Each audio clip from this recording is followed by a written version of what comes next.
ratito nada más tendrá lugar, comenzará aquí en nuestro país el primer simposio internacional Consumo problemático de drogas, aportes desde la neurociencia. Lo organiza el Observatorio Uruguayo de Drogas y la Junta Nacional de Drogas, integrante obviamente de Presidencia de la República. Y eso nos permite tener aquí en el Uruguay a un experto, un neurocientífico, alguien que desde la cátedra nos va a dar una opinión bien interesante acerca del consumo de drogas y también, ¿por qué no?, la opinión que tiene sobre la regularización que se realiza aquí en nuestro país. Recibimos a Rubén Baller, es argentino, vive en los Estados Unidos, científico del Instituto Nacional contra el Abuso de Drogas de los Estados Unidos. Gracias por venir, un placer. Un placer estar contigo, Nico, realmente. Bueno, tengo que preguntarle, porque viene de la tierra donde la regularización de la venta de marihuana no es algo nuevo. En Estados Unidos, ¿sucedió también el mismo problema que tenemos ahora nosotros con relación a si los lugares que venden droga, que en nuestro país son las farmacias, tienen problema para desarrollar sus actividades en el mercado financiero? Esto de que los bancos les cierran cuentas, se conoció en las últimas horas por intermedio del diario El Observador que el Banco República, el Banco Estatal, tampoco va a aceptar esas cuentas. Bueno, en Estados Unidos nunca se cerraron cuentas porque nunca se abrieron. Desde el principio supieron, por esta dicotomía que hay entre la ley federal y las leyes estatales, se supo que iba a haber un problema con el tema bancario, con qué se hace con el dinero que se recauda en estos dispensarios para uso recreacional o uso médico. Y desde que se instauraron estas leyes en diferentes estados, es que hay una especie de mercado paralelo en efectivo, en plata, en dólares, en papel, moneda, que estamos lidiando, los empresarios de cannabis están lidiando con ese problema desde los inicios de esta nueva ley. Sigue habiendo esta dicotomía y este conflicto dentro del sistema bancario. O sea que usted, vamos a decir, en Estados Unidos ya atravesaron por este problema que continúa. De hecho, se avisa, se dice que se está tratando de hacer una ley o bueno, de regular de alguna manera, pero esta misma problemática pasó en Estados Unidos hace un tiempo. Así es. ¿Y qué tanto dificulta en lo práctico, en la instrumentación? Bueno, dificulta porque, por ejemplo, la gente que tiene que pagar a los productores tiene que atravesar los límites entre estados manejando con bolsones llenos de dinero. Eso no es una situación muy deseable, digamos, es peligrosa, puede llevar a problemas con la ley. Los policías tienen derecho en Estados Unidos de pararte sin razón y si encuentran dinero que no se puede explicar te lo pueden sacar. O sea que es un problema, no es la situación óptima, digamos, desde el punto de vista mercantil. Y siguen ahí en el limbo, en esa situación. Es una especie de limbo político y económico, sí. Sí, pero esto es un resultado bastante natural de la dicotomía, de la desconexión que hay entre la ley federal de la marihuana y las leyes estatales que son diferentes para diferentes estados. Y usted, como visión integral, como neurocientífico, como alguien desde la ciencia, ¿qué visión tiene con relación a la regulación de la venta de marihuana? Bueno, es difícil argumentar que la situación que teníamos hasta ahora era una situación óptima, esto de criminalizar la marihuana o de esta situación de limbo. O sea, algo hay que hacer para mejorar, siempre hay que tratar de mejorar la situación. Obviamente había consecuencias en la sociedad que no eran deseables. O sea que no está mal tratar de mejorar una situación. El tema es cómo se mejora basados en la ciencia, basados en la evidencia, todo el tiempo protegiendo a las poblaciones más vulnerables, que son los adolescentes, las poblaciones con enfermedades mentales, los viejos de mayor edad, la gente con cáncer.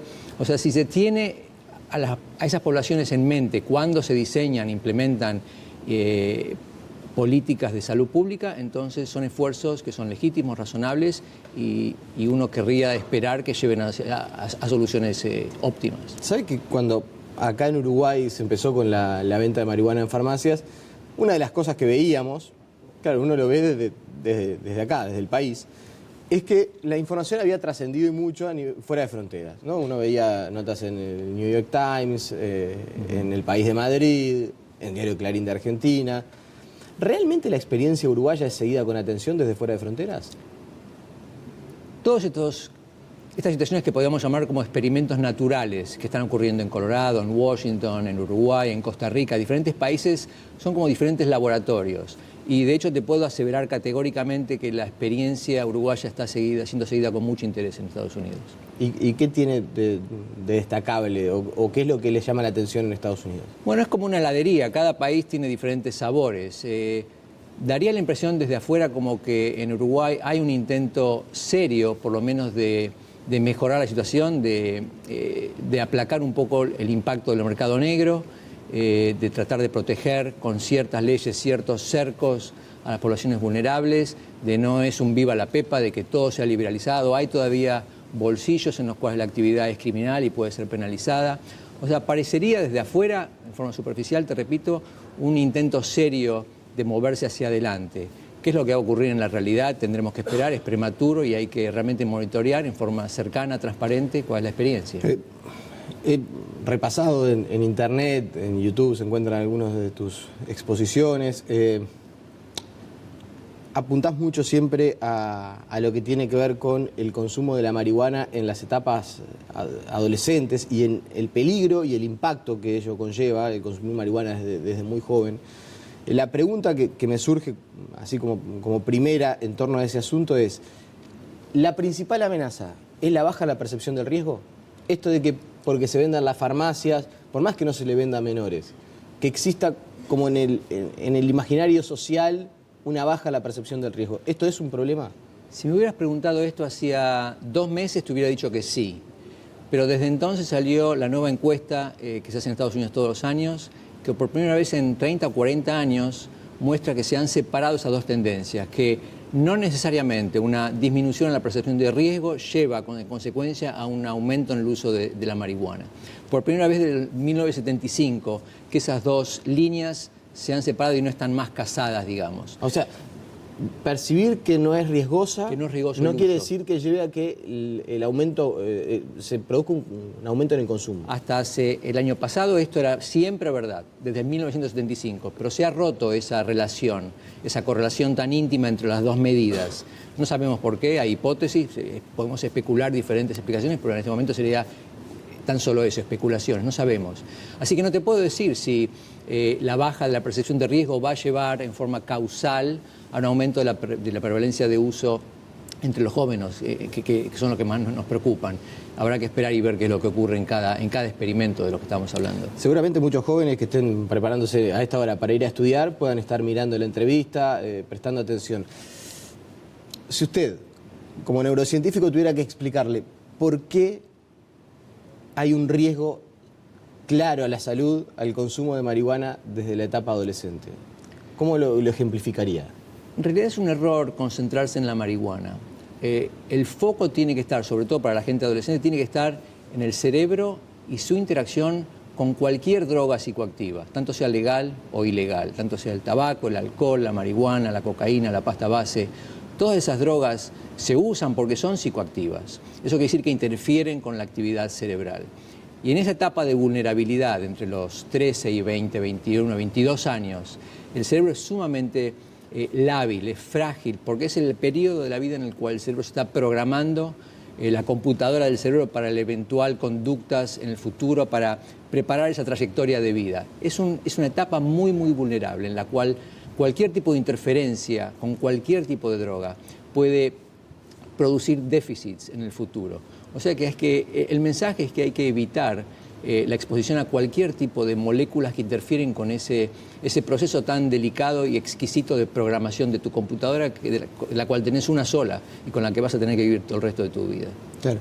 Ahora, existe cierta percepción, no sé, de generaciones, desde hace muchísimo tiempo, el consumo de alcohol en la etapa entre 13 y 21, 22 años es prácticamente normal.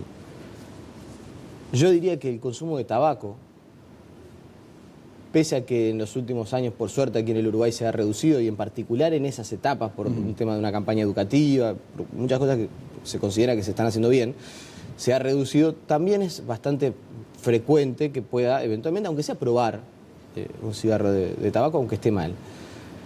No es o no era tan frecuente con el asunto de la marihuana. ¿Hay diferencia? ¿Es una cosa peor que la otra? ¿Es lo mismo? Sí, lo que hay que diferenciar es la palabra que usaste, normal. Puede ser normativo, pero no es normal. Sí, normal de uso común. O sea, que es normativo, que es culturalmente aceptable y que es una cosa que se ve normalmente en la sociedad, pero no es normal. Desde el punto de vista científico, el cerebro no quiere estar expuesto a ninguna de estas sustancias durante este periodo tan vulnerable de programación cerebral. En un mundo tan competitivo, los chicos no están haciendo ningún favor al introducir en su cerebro durante esta etapa tan vulnerable, de tanto riesgo, ningún tipo de sustancia, ya sea legal, sea normal, como el tabaco o el alcohol. Ni siquiera esporádicamente. Ni siquiera esporádicamente.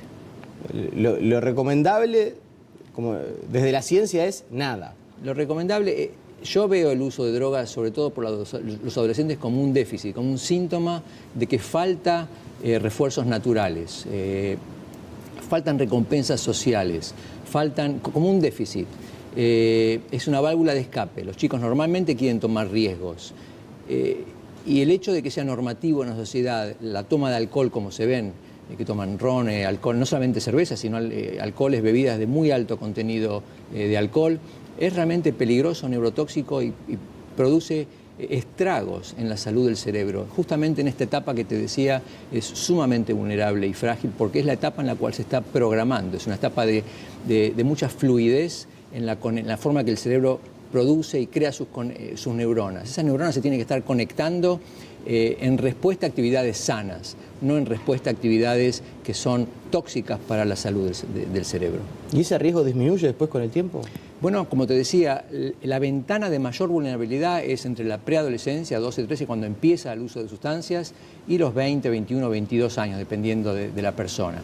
Pero hasta los 21, 22 años hay que realmente se recomienda que haya absolutamente ninguna exposición a estas drogas que son psicoactivas, por eso la gente las usa, e interfieren con los procesos de comunicación en el cerebro que están ahí, están diseñados para responder en forma positiva a los inputs, a los estímulos saludables del medio ambiente, todo lo que la persona hace que lo va preparando, programando ese cerebro para una vida futura sana, digamos. ¿Y está suficientemente analizado? Imagino que sí, pero se lo consulto a ustedes desde la experiencia.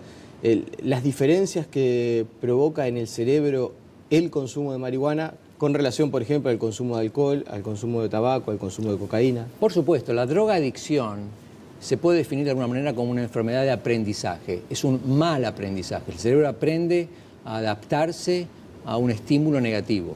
Pero como todo proceso de aprendizaje usa los mismos mecanismos. Son mecanismos de cavar trincheras de aprendizaje. Por ejemplo, si uno trata de desaprender a andar en bicicleta es muy difícil. ¿Por qué? Porque el proceso de aprender a andar en bicicleta es un proceso que se puede hacer una analogía de cavar trincheras. Son como pasos dentro del cerebro que se repiten, son cada vez más profundas y cuanto más profundas son, más establecido está ese aprendizaje. Las drogas hacen un proceso sumamente similar a ese tipo de aprendizaje, pero es un mal aprendizaje. El cerebro aprende a que la recompensa que le da la droga es una cosa que no se puede reemplazar con ningún tipo de recompensa natural. A ver, una pausa.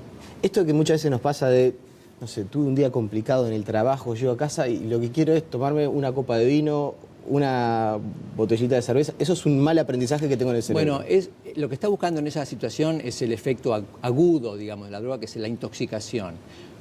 Ese efecto de usar una vez intoxicaciones para aplacar el cerebro, para dormirlo y para que no sienta nada. Es como una especie de hipnosis aguda, intermitente y efímera que va a pasar. Son los efectos agudos. Lo que nos preocupa es lo que pasa con el uso repetido, sobre todo en edades tempranas. Ese uso repetido es empezar a cavar trincheras cada vez más profundas.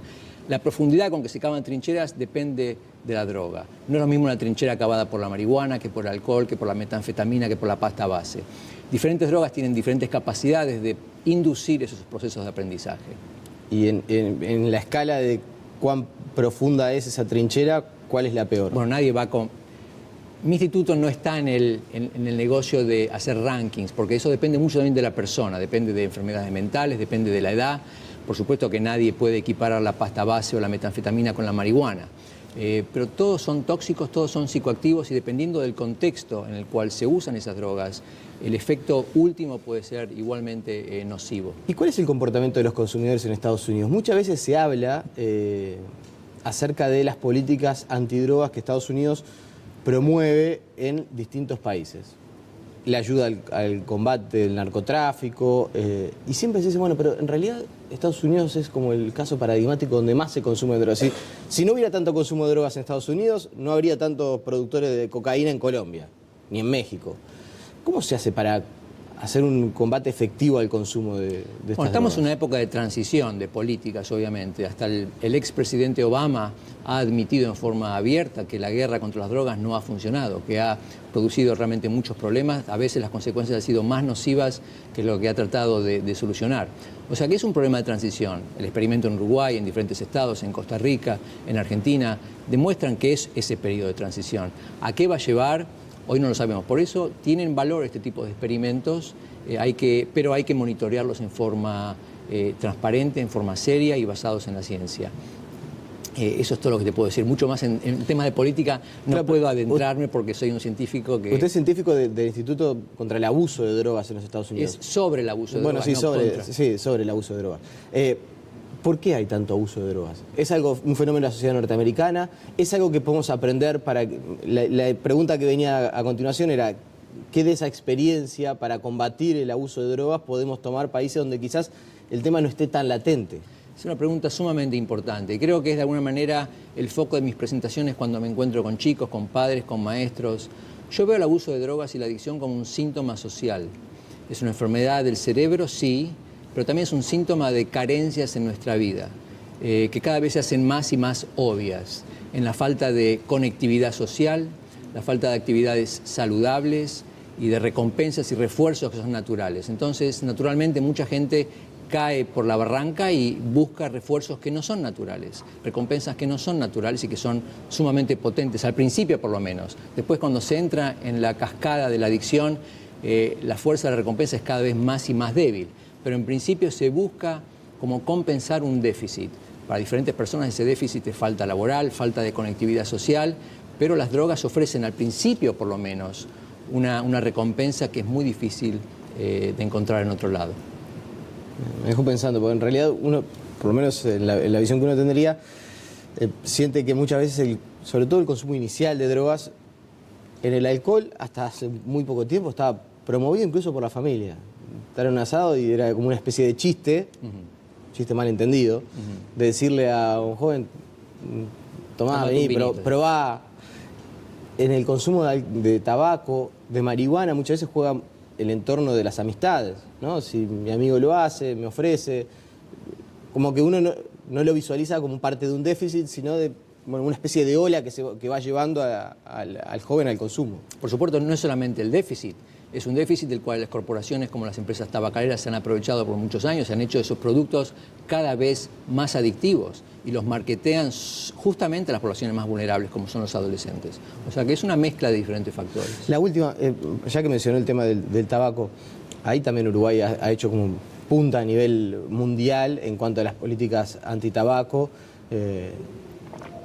¿Es efectivo, por ejemplo, que las cajillas de cigarrillos no tengan ningún tipo de marca,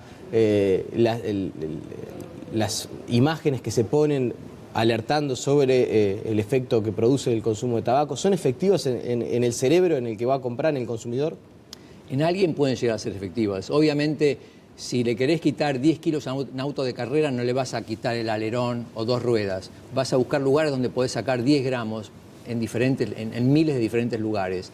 Cada iniciativa de prevención tiene su granito de arena para contribuir para el efecto total, que es bajar significativamente la prevalencia del tabaco. No conozco específicamente investigaciones que hayan medido el efecto de esa iniciativa específica, la de los cartelitos, pero tengo entendido que hay estudios de imágenes que han investigado el efecto en el cerebro de ese tipo de marketing, de mensajes muy, muy fuertes, con mucha saliencia, mucha significación, mucho estímulo emocional, y parecerían mostrar que sí tienen efecto en el cerebro. Rubén Baller, le agradecemos su presencia esta mañana, fue un placer y bueno, ojalá en algún otro momento que venga a Uruguay volvamos a conversar. Absolutamente. La pausa y seguimos con más noticias.